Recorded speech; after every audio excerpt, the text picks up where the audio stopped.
I love systems for a very different reason for what a lot of people think.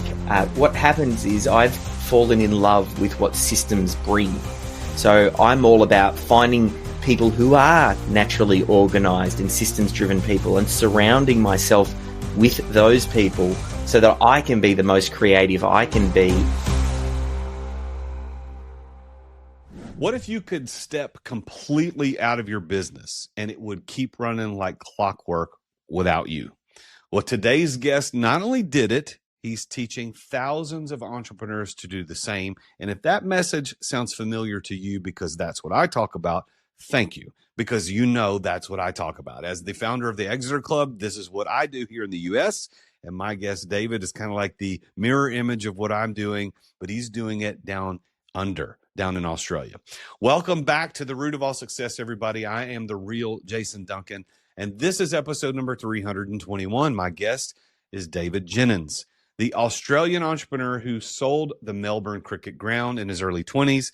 He systemized himself out of his own digital agency, and now he's helping business owners worldwide escape the grind through his Systemology framework. And if you're watching this on video, this is his original book, Systemology. We're going to talk about the exciting new book that he's got coming out today. Well, actually, it will have been a few weeks prior to the recording release of this.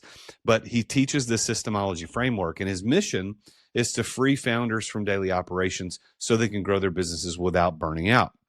Again, sounds very familiar for those familiar with me. He's an author. He's a keynote speaker. He's the host of the Business Processes Simplified podcast. David Jenyns, welcome to The Root of All Success. Hey, Jason, an absolute pleasure to be here. Well, we're very glad that you're here, and it's always interesting. We love having people with accents on the show. I know I have an accent to you, but like you have an accent to most of my listeners. The gentleman who was on my show last episode, he's from Manchester, England. So I'm digging all the cool English accents we've got today. So, well, David, as we get started, take us back to your early 20s. You sold the Melbourne Cricket Ground, and that's not a sentence most entrepreneurs can say. Like, I don't even understand what that means. So how in the world did that happen, and what does that mean?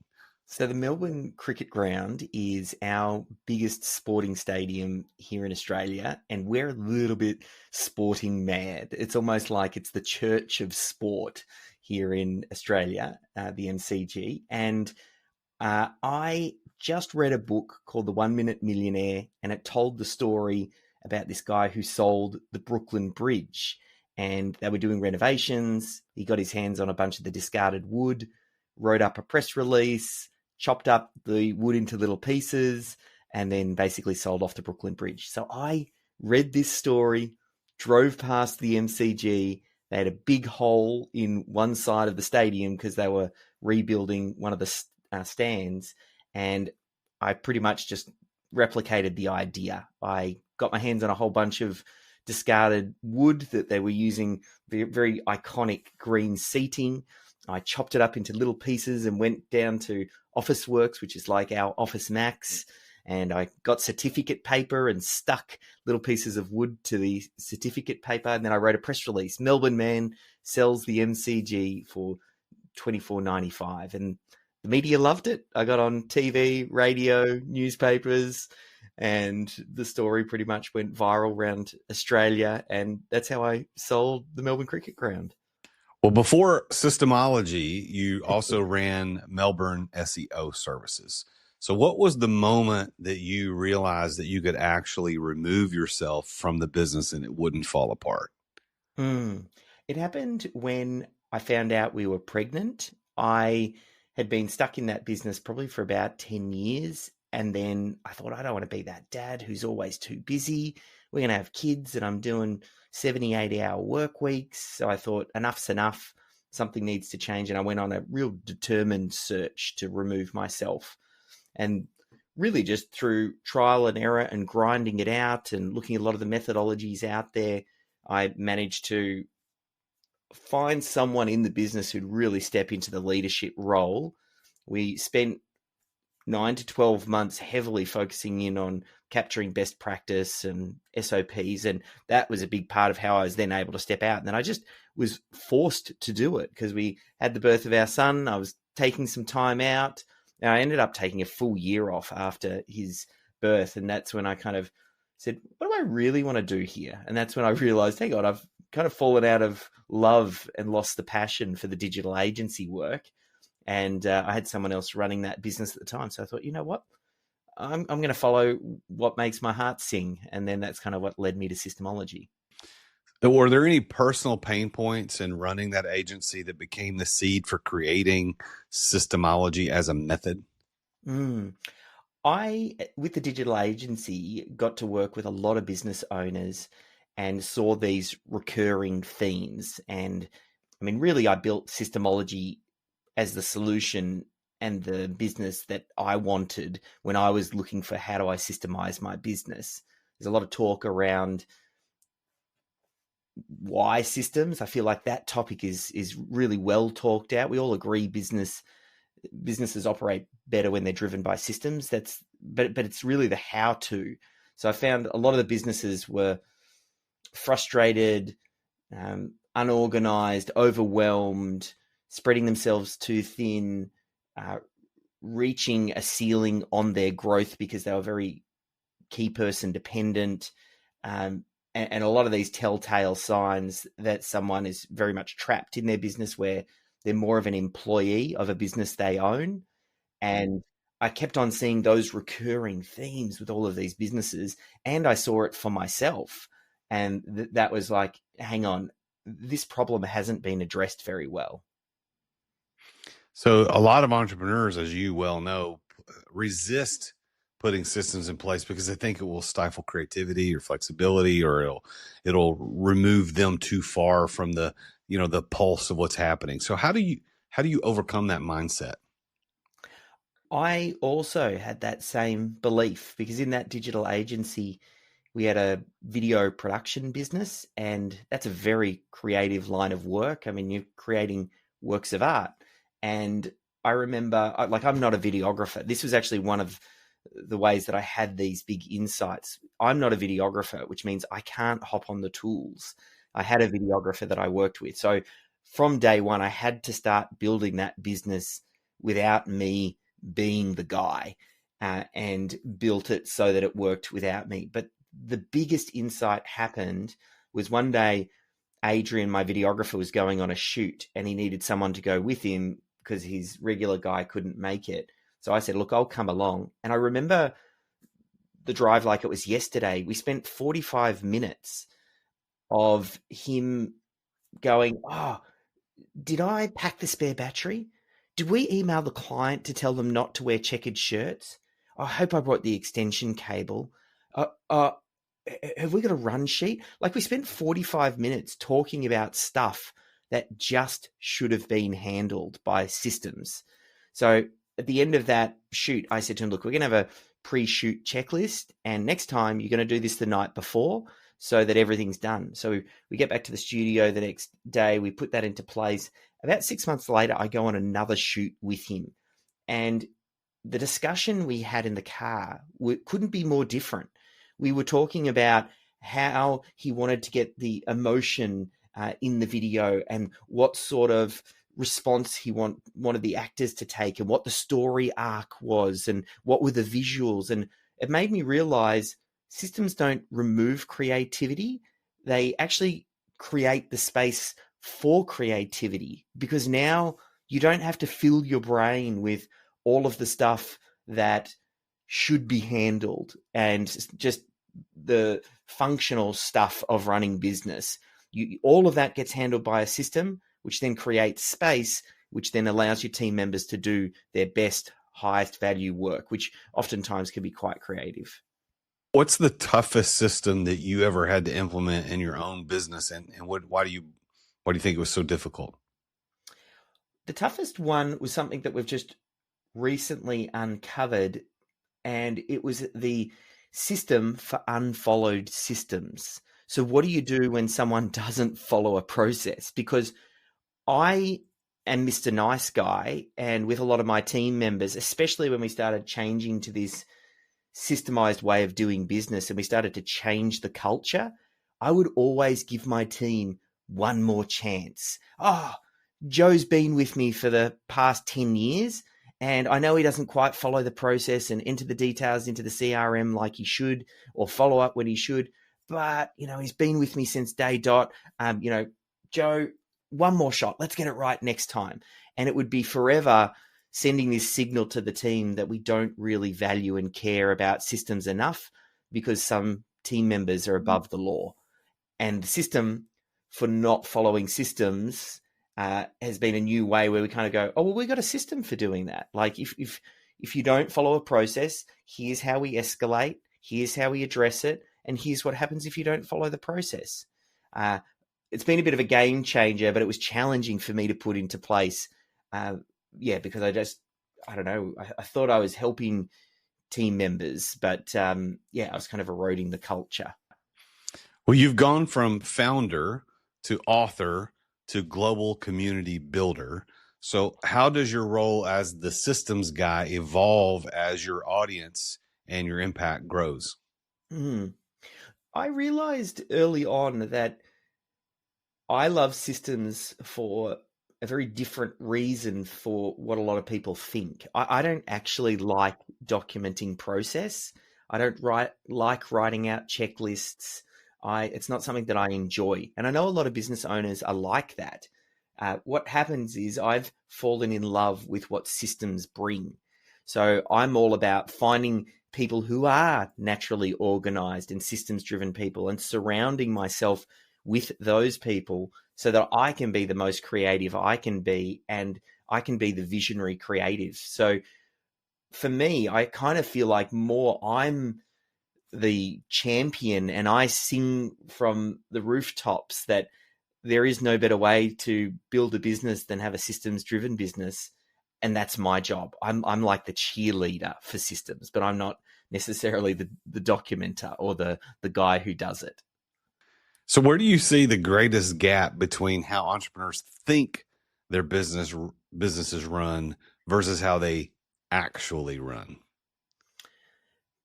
Probably the biggest gap, like oftentimes it happens because of the picture's different in their head of what their business actually is.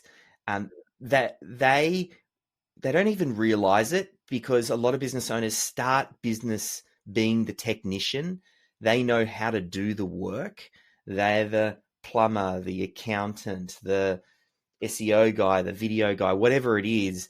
And you learn how to do that thing very, very well. And you create a picture in your head of what work is and what your business is with you in the middle of it.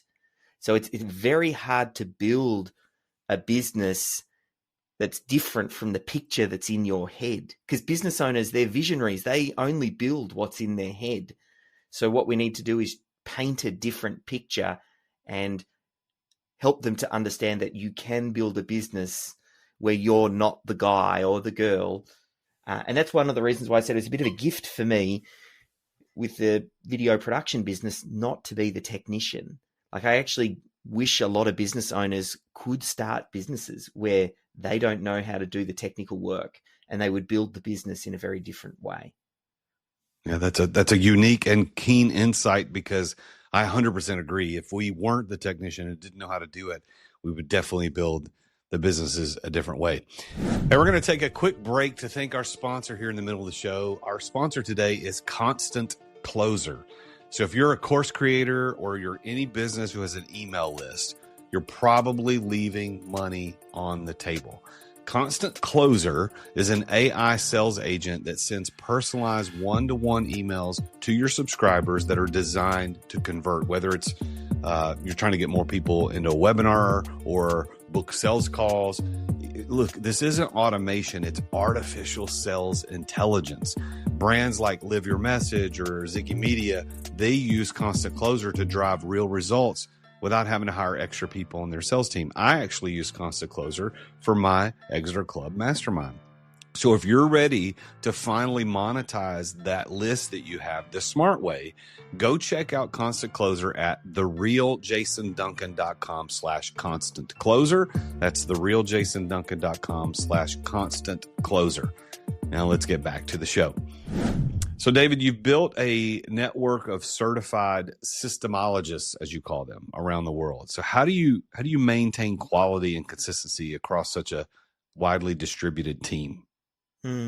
So they're independent contractors. We work with a lot of business coaches and consultants and license our material out to them. And then they will go through our training and certification and submit case studies and work closely with us. So I think the biggest secret, and it's the same with, your business, anybody's business, is hiring the right people or getting the right people on board.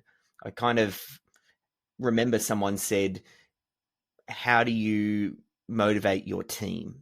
And then the response was, hire motivated people. It's the same with how do you get your team to follow systems?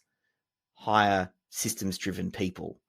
And it's the same with getting high quality output from the systemologist. How do you get great quality output? Well, you find the right people. I think people kind of miss that. Sometimes it's just easier to find the right person, and then they just do it naturally. Since you've seen so many businesses from the inside, what's the single biggest inefficiency that you spot over and over again? Hmm. Oftentimes it's not having a system for creating systems. So they are reinventing certain tasks every time that they do it. So they might be answering the same client question they've answered hundreds of times before, but they're answering it unique and off the cuff in that moment. Or it's handling that incoming inquiry, not having a clear process down. So they're having to reinvent themselves every time.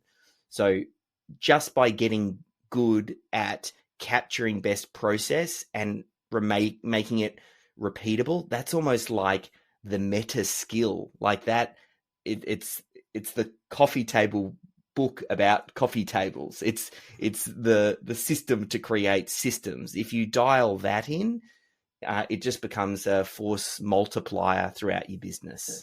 Is this something you address in your latest book? Yes. So the first book, Systemology, we talk about the system for creating systems. And then the new book, Systems Champion, we rework it because a lot has changed since the first book came out with AI. So now it's never been easier to document best practice. It can be as simple as recording someone doing the task on Loom or Zoom, transcribing it, feeding it into ChatGPT, and very quickly drafting up a process.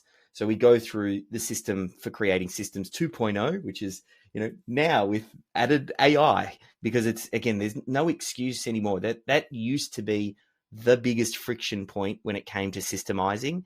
And now that's been removed. A process that used to take 2 or 3 hours to document is done at the speed of AI. So it's done in 60 seconds just after you load your video in. So it's such an important time to be systemizing right now.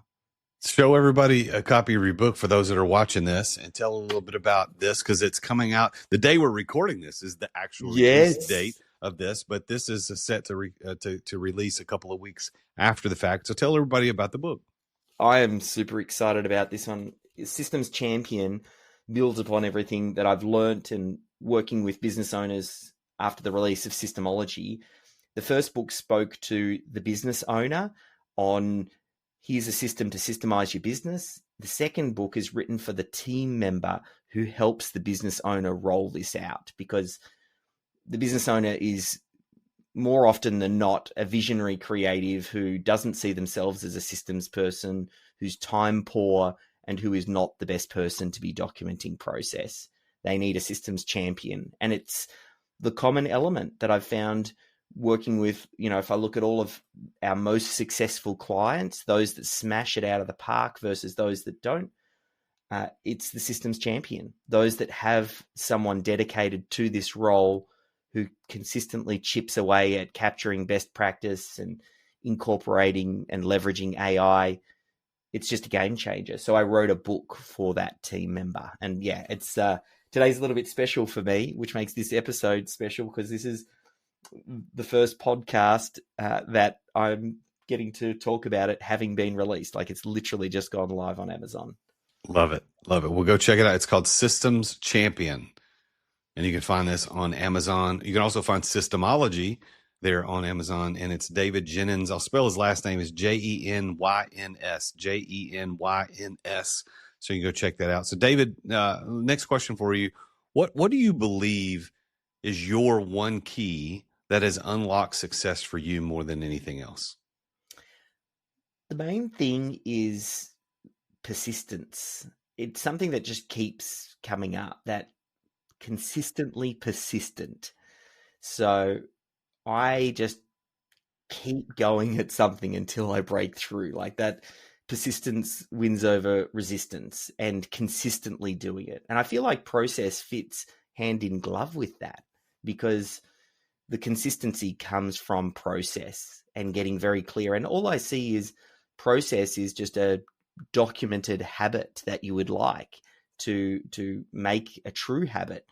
And you follow that documented process until you internalize it.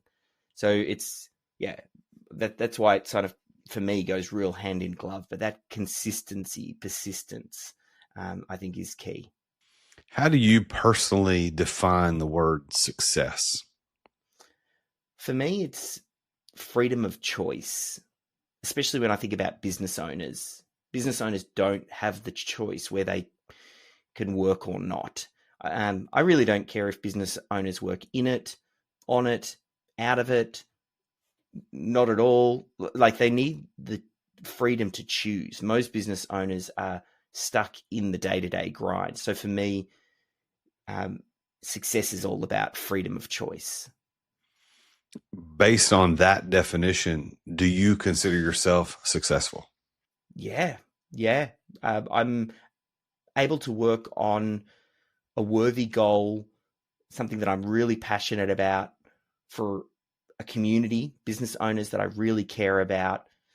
I'm rewarded well for doing it, and I have the choice on how I want to work on it, and in it. And like, it's something that I really enjoy doing. So yeah, rock and roll.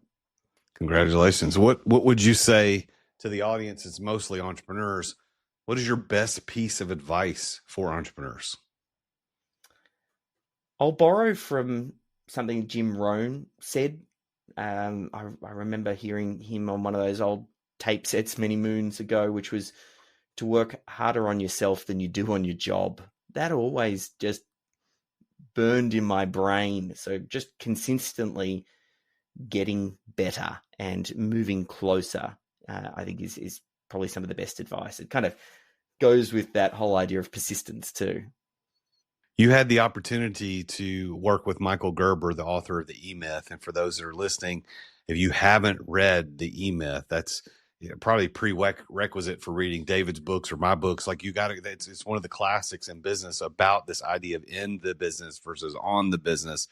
And he even wrote the foreword to your first book, Systemology. What was it like working with Michael Gerber, and what's a big lesson you learned from him? I had two really big things stand out for me that have shaped me. I mean, it was an amazing opportunity to work on this dream project with him and just watch his name open doors. He was launching a book called Beyond the E-Myth, the last one in his E-Myth series, and I was helping him with the launch of that. And I just mentioned his name, and people would fall over themselves to interview him and connect with him and be wanting to be in his world. So that was a great experience. And I think I also discovered that whole idea, which I talked about early on in this interview, that, I mean, Michael's not a great systems person, which you wouldn't expect. I mean, he is the systems guy. Everybody sees him as the godfather of small business systems. And he's quite creative. Like, he's a visionary creative on the next order. Like, he's able to visualize things and bringing it into the world, but he operates in what appears to be a very seemingly chaotic way.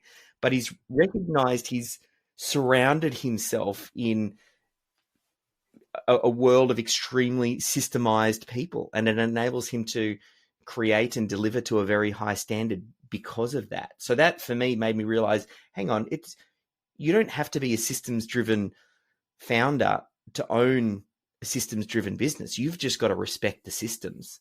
So that was a big one.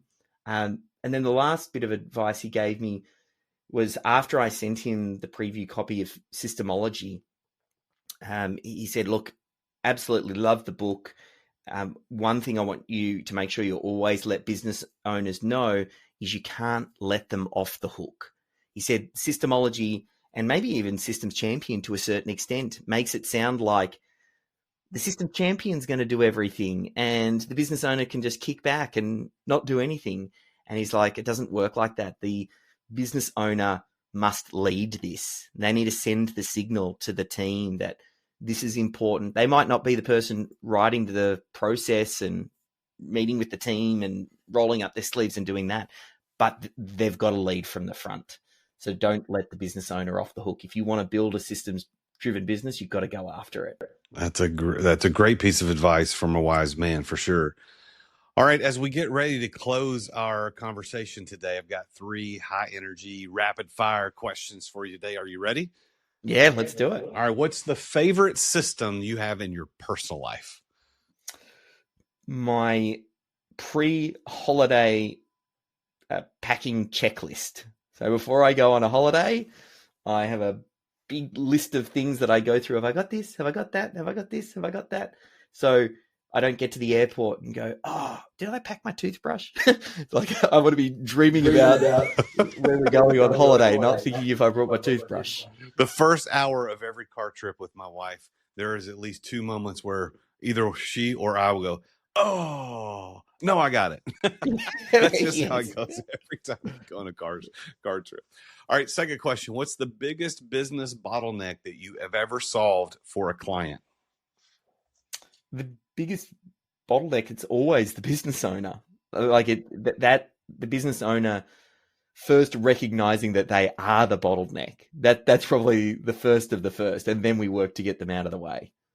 One business tool you can't live without. I can't live without. I would say we use a platform called System Hub to store our SOPs, and I couldn't live without it. It's the brain of our business. And is that the tool that you created? Yeah, so systemhub.com, and it's just a home to store those SOPs for your team to be able to tap into. And it's now become so valuable because it captures all of the IP. I used to worry early on in my career before the digital agency stuff that if one of my key team members left, half the knowledge would walk out the door with them. But then we started really capturing it and extracting it and storing it. And now I couldn't imagine doing business without it. How does that work? Is that a subscription service or is that an access payment? Or how do you get access to Systems Hub? Yeah, so it's just a monthly subscription where you and your team access, and it's a dedicated systems and process management software that very easily you create a link. And then the real key, one final tip for someone is you never want to be more than one click away from a process in the moment from when you need it. So if you're using project management software, you link to the SOP. If you've got someone out in the field meeting with a client, in the calendar description, you link to the SOP. If you're in the field, you create a QR code and you stick it to the piece of equipment. Never be more than one click away. And then that removes any excuses from your staff. They can't say, yeah, but I didn't know.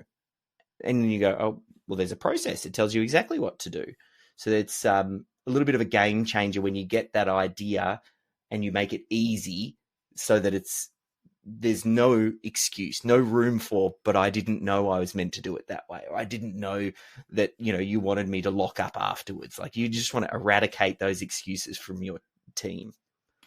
Well, I want to thank you for being on the show. And I want to also thank Matt Grundy. I know you don't know Matt, but Matt was the guy who told me about you. Matt is a member of my mastermind. He has a very successful business in the state of Vermont here in the U.S. And he brought this to me. He said, have you heard of Systemology, this book? And this guy, David Jenyns, I said, no.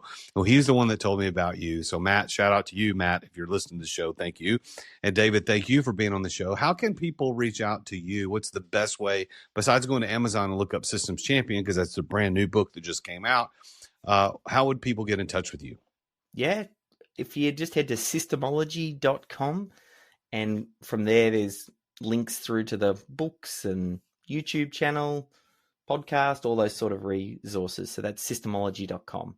All right. Well, thank you once again, David, for being here. Thank you for spending time with me today.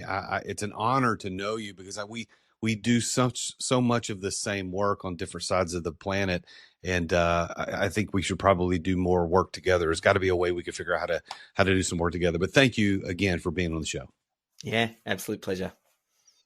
All right, you know what time it is, everybody. It's time for another edition of JD's Public Service Rants. This is the part of the show where I call out the little things that shouldn't have to be said, but clearly they do. So if you're guilty of this one, consider yourself officially put on notice.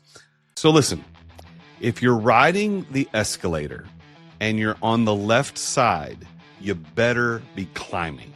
Escalators work just like the highways. Stand right, walk left. Don't block the lane like it's your personal sightseeing tour. Some of us got places to be, and we'd really prefer not to get stuck behind the human barricade of progress because you're not on the right side. Now, I will make a tiny little shift in my rant today for my people like our brother David, who drives on the wrong side of the road and down there in Australia, and the people who drive on the other side. So whatever it is, if you're standing on the side where movement's supposed to be happening, we all hate you. Just get out of the way. Well, that's it for today's JD's Public Service Rant. If you've got an idea for one of these, send it my way. And remember, don't be that guy.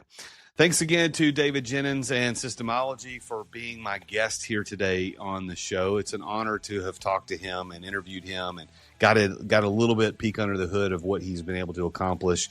And I do want to congratulate him for all his success and his latest book, Systems Champion. Go check that out on Amazon. But I thank you, Mr. or Mrs. Listener, for tuning in today. Make sure you tune in again next time when I talk with yet another very successful entrepreneur about his or her journey to success. Until then, as always, I am the real Jason Duncan, and Jesus is King. Attention business owners. Attention business owners. Feeling burnout from running your business? Uncertain if you're nearing burnout? Take our free 10-question business burnout test at businessburnouttest.com to discover where you stand. With just 10 quick questions, you'll learn how to immediately begin making changes to regain freedom and success. Cut your daily operations time in half. Improve your quality of life and prepare your business for your future exit without losing revenue or profit. Visit businessburnouttest.com now and take the test.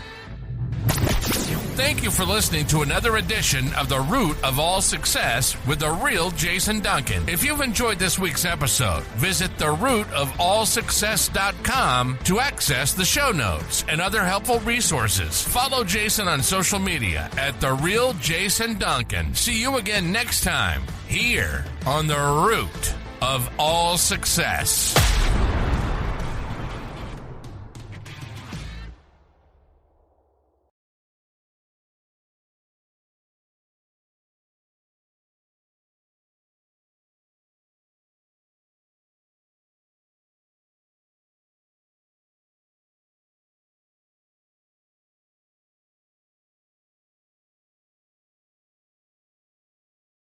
This podcast is a part of the C-Suite Radio Network. For more top business podcasts, visit c-suiteradio.com.